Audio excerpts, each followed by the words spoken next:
తెలంగాణలో కాంగ్రెస్ ప్రభుత్వం అధికారంలోకి వచ్చిన తర్వాత సంక్షేమ పథకాల అమలుపై ప్రత్యేక దృష్టి సారించింది. ముఖ్యంగా దివ్యాంగులకు ఇచ్చే ఆసరా పింఛన్ల పెంపుపై కసరత్తు వేగవంతం చేసింది.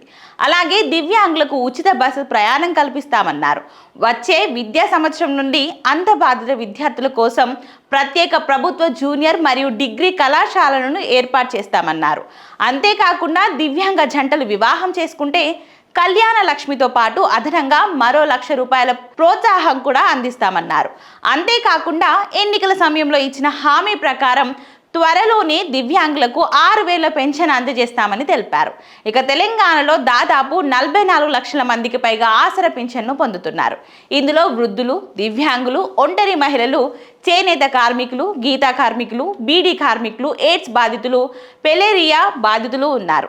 అయితే ప్రస్తుతం దివ్యాంగులకు నెలకు ₹4,016 అందుతుండగా వృద్ధులు, ఇతరులకు ₹2,016 పింఛన్గా ఇస్తున్నారు.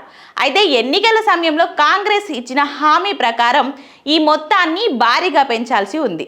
దీని ప్రకారం దివ్యాంగులకు ప్రస్తుతం ₹4,016 నుంచి ₹6,000 వరకు పెంచే అవకాశం ఉంది.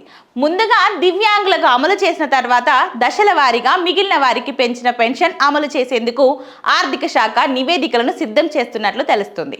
అలాగే దివ్యాంగుల కార్పొరేషన్ ద్వారా దాదాపు 8,000 మందికి ఉచితంగా సహాయక పరికరాలు అందించాల్సింది కూడా నిర్ణయించారు.